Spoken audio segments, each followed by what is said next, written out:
Shalom pemirsa setia SR Samros Channel dimanapun Anda berada. Berjumpa lagi dengan saya, Pendeta Sam Sumampo, di dalam seri pelajaran Sekolah Sabat. Dan pelajaran Sekolah Sabat kita pada saat ini sudah memasuki pelajaran yang ke-9 dengan judul Gereja dan Pendidikan. Gereja dan Pendidikan. Dan ayat intinya terdapat di dalam 1 Tesalonika 2 ayat 6 sampai ayatnya yang ke-8. Juga tidak pernah kami mencari pujian, baik dari kamu maupun dari orang-orang lain, sekalipun kami dapat berbuat demikian sebagai rasul-rasul Kristus. Tetapi kami berlaku ramah di antara kamu, sama seperti seorang ibu mengasuh dan merawati anaknya. Demikianlah kami dalam kasih sayang yang besar akan kamu. Bukan saja rela membagi Injil Allah dengan kamu, tetapi juga hidup bagi kami sendiri dengan kamu, karena kamu telah kami kasihi. Baik saudara, kita tunduk kepala, kita berdoa. Bapa di surga, terima kasih pada saat ini dengan urapan kuasa Roh-Mu yang kudus, kami akan mempelajari kebenaran firman Tuhan melalui pelajaran Sekolah Sabat, dan biarlah kami boleh dapat mengerti maksud Tuhan melalui pelajaran ini. Terima kasih Bapa, di dalam nama Tuhan Yesus. Amin. Saudara-saudara, umat yang setia berbakti kepada Tuhan, Alkitab menyatakan bahwa mereka adalah orang-orang yang suka mempelajari kitab suci. Mengapa? Karena mereka rindu untuk mengenal Tuhan dan mengerti kehendaknya di dalam kehidupan mereka. Dan Alkitab menyatakan bahwa gereja adalah tempat di mana orang-orang dapat bertumbuh dalam pengetahuan tentang Tuhan dan kehendaknya. Saudara-saudara, karena gereja merupakan satu tempat pendidikan, maka gereja seharusnya menyediakan satu ruang di mana tanya jawab bisa dilaksanakan sebagaimana di sekolah. Agar jemaat bisa bertumbuh dalam kasih karunia dan juga pengertian tentang Tuhan dan kehendaknya. Terlebih khusus rencananya bagi kehidupan bagi para jemaat. Saudara, pelajaran kita satu minggu ini yang kita akan diskusikan di hari Sabat berkisar tentang gereja dengan tujuannya ataupun misinya sebagai tempat pendidikan. Baik, kita akan memasuki pelajaran yang pertama hari Minggu dengan judul Pendidikan Kristen yang Sejati. Saudara-saudara, di dalam Lukas pasal 10 ada pertanyaan ahli Taurat yang sesungguhnya hanya untuk mencobai Yesus. Di dalam ayatnya yang ke-25 di situ ahli Taurat bertanya, apakah yang harus dibuat untuk memperoleh hidup yang kekal? Lalu di ayatnya yang ke-29 ahli Taurat dia bertanya, siapakah sesamaku manusia? Saudara-saudara, untuk menjawab pertanyaan itu, dua pertanyaan itu, Yesus di dalam Lukas pasal 10 ayat 30 sampai ayatnya yang ke-37 bercerita tentang orang Samaria yang murah hati. Pertanyaannya adalah, apakah maksud Yesus kepada kita sehubungan dengan pendidikan Kristen yang sejati dari cerita tersebut, orang Samaria yang murah hati? Saudara-saudara, sebagai anggota gereja Masehi Advent hari ke-7, kita diberkati dengan begitu banyak terang dan kebenaran, di mana kebanyakan umat Kristen lainnya masih belum mengerti. Saudara-saudara, apa gunanya bagi kita yang memiliki dan mengerti banyak terang dan kebenaran itu apabila kita tidak menjadi orang baik kepada orang lain? Jadi, saudara-saudara, pendidikan Kristen yang sejati itu tidak ada yang lain selain kita harus melihat orang sebagaimana Yesus melihat mereka. Saudara-saudara, Yesus Tuhan kita itu telah menderita bahkan mati di kayu salib bagi mereka. Jadi apabila kita meninggikan salib, maka kita akan melihat nilai dan harga setiap manusia. Oleh karena itu, perlakukanlah mereka sebagaimana layaknya mereka seharusnya yang Tuhan sendiri telah memberikan nilai kepada mereka. Dan pendidikan Kristen yang sejati haruslah memasukkan ajaran ini. Bila tidak, maka nama Kristen tidaklah ada artinya. Jadi pelajaran penting yang pertama, saudara-saudara, bagaimanakah pendidikan Kristen yang sejati itu? Pendidikan Kristen yang sejati itu adalah ajaran bagaimana kita melihat orang lain sebagaimana Yesus melihat orang berdosa. Oleh karena itu, terang dan kebenaran tentang Yesus yang kita miliki harus kita bagikan juga kepada mereka. Pelajaran yang kedua hari Senin di sini judulnya adalah dipanggil untuk hidup sebagai terang. Saudara-saudara, di tengah keadaan moral yang buruk dan kegelapan rohani, di tengah hiruk pikuk kejahatan dalam masyarakat dan peradaban budaya, saudara dan saya masih bisa mendengar suara Yesus kepada masing-masing kita. Saudara, di dalam Matius 5 ayat 14 sampai ayatnya yang ke-16, Yesus menyatakan bahwa kita ini adalah terang dunia. Apakah yang diajarkan ayat-ayat ini, Matius 5 ayat 14 sampai 16, kepada kita? Dan bagaimanakah kita harus hidup sebagai orang Kristen? Saudara-saudara, di dalam ayat-ayat itu Yesus meminta kepada pendengarnya untuk hidup sebagai terang. Yesus meminta kepada kita untuk menjadi seorang yang pemurah, seorang yang suci hatinya, dan seorang yang membawa damai. Itulah sebabnya, saudara-saudara, pendidikan Kristen, ajarannya haruslah mengajarkan kepada murid-muridnya untuk menjadi terang dalam dunia, yaitu mampu membuat pilihan dan keputusan yang dapat menyatakan kenyataan dan kebaikan Tuhan kepada orang lain. Jadi pelajaran penting yang kedua, saudara-saudara, apakah yang dimaksud dengan hidup sebagai terang itu? Yang dimaksud hidup sebagai terang itu adalah sebagai murid-murid Yesus, kita harus mampu membuat pilihan dan keputusan yang dapat menyatakan kenyataan dan kebaikan Tuhan kepada orang lain. Baik, kita lanjut pelajaran yang ketiga dengan judul hidup sebagai murid. Inilah pelajaran yang ketiga hari Selasa, hidup sebagai murid.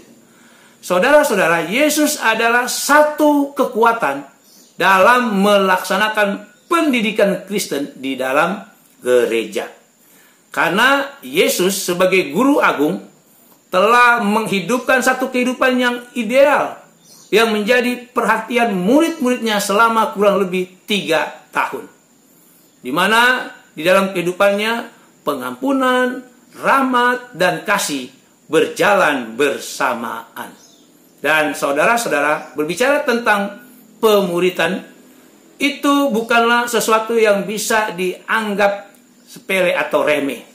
Karena saudara dan saya adalah murid Yesus bukan hanya untuk 1 hari atau sehari saja. Oleh karena itu, sebagai murid Yesus, kita haruslah selalu berusaha menjadikan Yesus sebagai pusat, baik dalam persekutuan maupun dalam kebaktian kita. Dan sebagai murid Yesus, kita bukan hanya tentang menghargai semua orang, tetapi juga harus dapat menyediakan sarana di mana orang dapat bertumbuh dan berkembang. Oleh karena itu, saudara-saudara, pendidikan Kristen dalam misi dan tujuannya bukanlah hanya untuk memperoleh satu kehidupan saja, tetapi juga untuk melakukan apa yang diminta Yesus kita lakukan, yaitu mengikuti Dia dalam tindakannya, melayani mereka yang membutuhkan, serta membagikan kabar Injil itu. Jadi pelajaran penting yang ketiga, pelajaran hari Selasa, bagaimanakah hidup sebagai murid-murid itu? Bagaimanakah hidup sebagai murid-murid itu?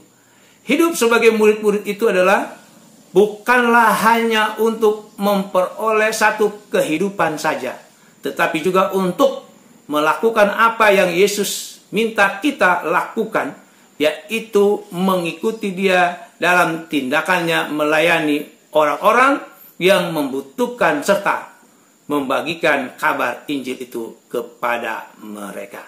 Pelajaran yang keempat hari Rabu judulnya mencari kebenaran.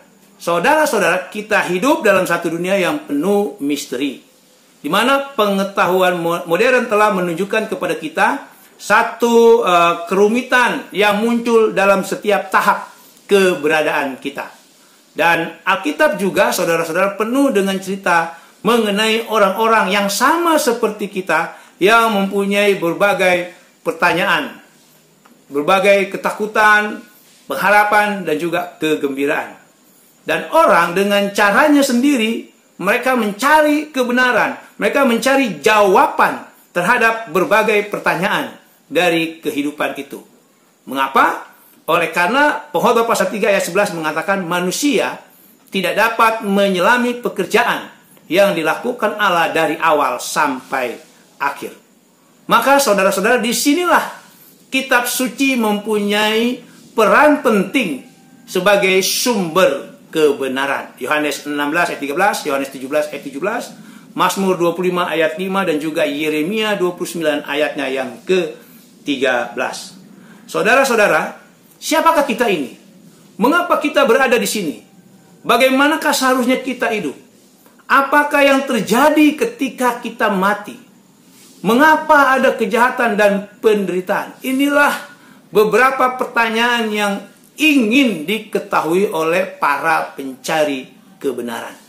Saudara-saudara, adalah satu kesempatan istimewa dan juga merupakan tanggung jawab bagi kita untuk menolong mereka yang sedang mencari jawaban terhadap pertanyaan di atas. Saudara, apalah pendidikan Kristen itu apabila tidak memberikan jawaban-jawaban terhadap pertanyaan tadi, yang sesungguhnya jawabannya itu ada di dalam Alkitab, ada di dalam firman Tuhan. Jadi pelajaran penting yang keempat hari Rabu, apakah tanggung jawab dan kesempatan istimewa kita terhadap pertanyaan-pertanyaan dari para pencari kebenaran. Saudara-saudara, adalah tanggung jawab dan satu kesempatan istimewa bagi kita untuk memberikan jawaban pertanyaan-pertanyaan para pencari kebenaran, di mana jawaban pertanyaan tersebut sebenarnya sesungguhnya sudah ada di dalam Alkitab, di dalam firman Allah. Kita lanjut pelajaran yang terakhir hari Kamis dengan judul membagikan kehidupan kita. Membagikan kehidupan kita. Saudara-saudara, kita hidup di zaman di mana pemahaman Alkitabiah mengenai gereja tidak lagi bermakna. Sebagaimana Yesus mengingatkan kita di dalam Matius pasal 18 ayatnya yang ke-20, di situ dikatakan, sebab di mana 2 atau 3 orang berkumpul dalam namaku, di situ aku ada di tengah-tengah mereka. Jadi, saudara-saudara, makna daripada peribadatan berkumpul dengan banyak orang ini mulai luntur di dalam kehidupan kekristenan sekarang. Saudara-saudara, di dalam perjanjian baru, gereja dan komunitas awalnya itu, komunitas Kristen maksudnya, awalnya dibentuk di rumah-rumah orang percaya. Di tempat inilah komunitas Kristen bertemu dalam kelompok-kelompok kecil. Di mana dalam kelompok-kelompok kecil ini mereka berdoa, bernyanyi, merayakan perjamuan Tuhan, mereka belajar firman Tuhan dan berbagi mengenai Yesus satu dengan yang lainnya. Saudara-saudara, kelompok-kelompok berbakti ini kemudian menjadi dalam tanda petik sekolah-sekolah gereja, di mana di tempat itu anggota-anggota baru mengenal Alkitab serta hidup yang baru. Oleh karena itu, saudara-saudara, gereja harus mengambil tugas pendidikan ini dengan sungguh-sungguh, dengan serius. Itulah sebabnya Rasul Paulus di dalam ayat inti kita tadi, 1 Tesalonika 2 ayat 6 sampai ayat yang ke-8, menyarankan bahwa pekabaran Injil dapat dimengerti dengan baik dengan cara mengalaminya melalui sikap kehidupan yang berbagi. Karena orang-orang akan memperhatikan dengan seksama, melihat apakah kehidupan kita menggambarkan pesan anugerah yang terdapat di dalam Alkitab. Jadi pelajaran penting yang terakhir, saudara-saudara, mengapa kita harus membagikan kehidupan kita? Saudara-saudara, kita harus membagikan kehidupan kita karena orang-orang sedang memperhatikan kita dengan seksama. Apakah kehidupan kita ini menggambarkan pesan anugerah yang terdapat di dalam Alkitab? Demikianlah pelajaran kita pada hari Sabat ini. Mari kita tunduk kepala, kita berdoa. Bapa di surga, terima kasih oleh karena dengan tuntunan kuasa urapan Roh-Mu yang kudus, kami boleh mengerti bahwa sesungguhnya gereja dan juga kami yang merupakan bait suci Allah itu adalah tempat di mana kami boleh dapat menjadi sarana mendidik orang-orang lain dan juga kehidupan kami secara pribadi. Bapa di surga, biarlah dengan pertolongan kuasa Roh Tuhan yang sama, kami boleh dididik dan juga orang-orang dapat melihat bahwa ada pesan anugerah yang kami pelajari di dalam kitab suci itu. Memberkati kami semua ya Bapa, di dalam nama Tuhan Yesus. Amin.